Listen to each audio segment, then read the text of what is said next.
பெருமூச்சு விட்டுக்கொள்ளுங்கள். ஆதித்த கரிகாலனின் இரத்தம் தோய்ந்த கடம்பூர் மாளிகையிலிருந்து இப்போது சோழ தேசத்தின் வெடிவெள்ளியை நோக்கி பயணிக்கப் போகிறோம்.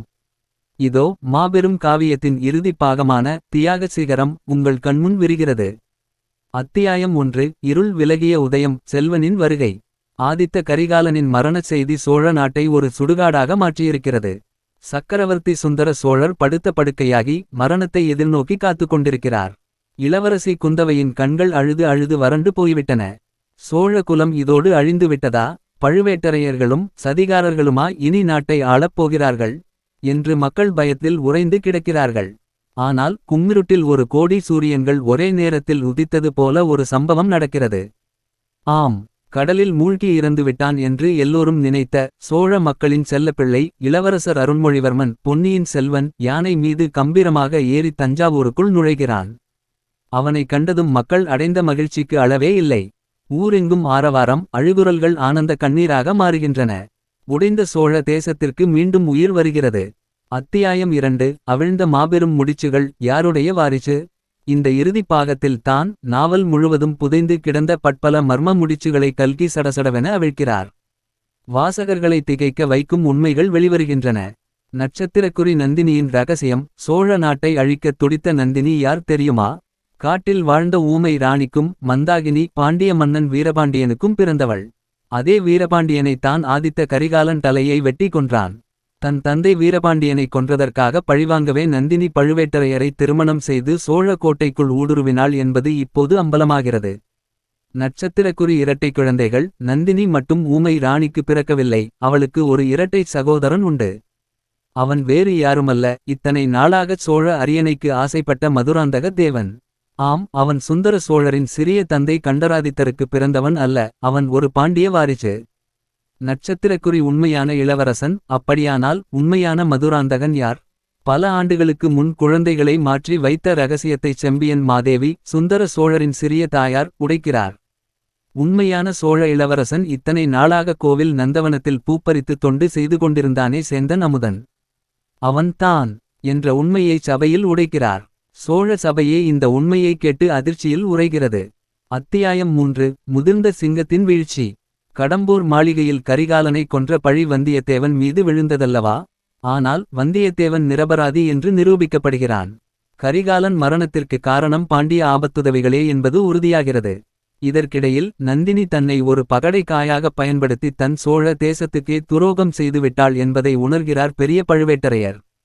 64 போர்களில் நெஞ்சை நிமிர்த்தி நின்ற அந்த முதிர்ந்த சிங்கம் ஒரு பெண்ணின் வலையில் விழுந்து தன் பேரரசனுக்கே துரோகம் செய்துவிட்டோமே என்று குற்ற உணர்ச்சியில் கூனிக்குறுகிறார். அந்த அவமானம் தாழாமல் தன் உயிரையே மாய்த்துக் கொள்கிறார் பழுவேட்டரையர். தன் வாழ்நாள் லட்சியமான பழிவாங்குதலை முடித்துவிட்ட நந்தினி தன் பிழைகளை உணர்ந்து யதார்த்தத்தின் வெறுமையைச் சுமந்து கொண்டு நாட்டை விட்டே அஞ்ஞாதவாசம், யாருக்கும் தெரியாத இடத்திற்குச் செல்கிறாள். அத்தியாயம் 4. மகுடாபிஷேகமும் மக்களின் பேரெழுச்சியும். இப்போது சோழ நாடே அமைதியாகிவிட்டது. சதிகாரர்கள் ஒடுக்கப்பட்டுவிட்டார்கள். நாடே விழாக்கோலம் பூணுகிறது. ஏனென்றால் சோழ தேசத்தின் அடுத்த சக்கரவர்த்தியாக பொன்னியின் செல்வனுக்கு முடிசூட்டப் போகிறார்கள். முதிய சுந்தர சோழர் மனநிறைவோடு சிம்மாசனத்தில் அமர்ந்திருக்கிறார். குந்தவை, வந்தியத்தேவன், படைத்தளபதிகள், சிற்றரசர்கள் என அனைவரும் கூடியிருக்கிறார்கள். மக்களின் ஆரவாரம் விண்ணை பிளக்கிறது. அழகிய வேலைப்பாடுகள் அமைந்த பொன் மகுடம் பலத்த முழக்கங்களுக்கு இடையே கொண்டு வரப்படுகிறது. அருண்மொழிவர்மன் கம்பீரமாக நடந்து வந்து அந்த மகுடத்தை தன் கைகளில் வாங்குகிறான். சபை முழுதும் சோழ சக்கரவர்த்தி வாழ்க என்று முழங்குகிறது. அத்தியாயம் 5. வரலாற்று சிறப்புமிக்க தியாகம். தியாகச் சிகரம். ஆனால் அங்கே ஒரு மாபெரும் அதிசயம் நடக்கிறது. மகுடத்தை கையில் வாங்கிய அருண்மொழிவர்மன் அதை தன் தலையில் சூடிக்கொள்ளவில்லை. நேராக நடந்து சென்று சாதாரண குடிலில் வளர்ந்து இன்று ராஜ உடையில் நிற்கும் தன் சிறிய தந்தை மகனான சேந்தன் அமுதனின் உண்மையான மதுராந்தகன் கால்களில் விழுந்து வணங்குகிறான். பிறகு அந்த மகுடத்தை தன் கைகளால் தூக்கி சேந்தன் அமுதனின் தலையில் சூட்டுகிறான். இந்தச் சோழ சாம்ராஜ்யத்தின் உண்மையான வாரிசு என் சிறிய தந்தை மகனான இவரே இனி உங்கள் சக்கரவர்த்தி உத்தம சோழர். நான் இவருக்கு கீழ்ப்படிந்து நடக்கும் ஒரு சாதாரண படை தளபதியாகவே இருப்பேன் என்று முழங்குகிறான். அரியணை, அதிகாரம், நாடே வற்புறுத்திய பதவியை ஒருவன் வேண்டாமென்று தூக்கி எறிகிறான் என்றால் அவன் எவ்வளவு பெரிய மாமனிதனாக இருக்க வேண்டும்? அவனது இந்தச் செயலை பார்த்துச் சபையில் உள்ள அனைவரும் கண்ணீர் விடுகிறார்கள். இதனாலேயே பொன்னியின் செல்வனை தியாகச் சிகரம் என்று சரித்திரம் கொண்டாடியது. பிற்காலத்தில் உத்தம சோழர் ஆட்சி முடிந்து மறைந்த பிறகு மக்கள் வற்புறுத்தலின் பேரில் மீண்டும் இதே அருண்மொழிவர்மன் அரியணை ஏறினான். அவன்தான் தஞ்சை பெரிய கோவிலை கட்டிய மாமன்னன் ராஜராஜ சோழன். முடிவுரை: காதலும் காவியமும். உத்தம சோழர் அரியணை ஏறியவுடன் நாடெங்கும் அமைதி திரும்புகிறது.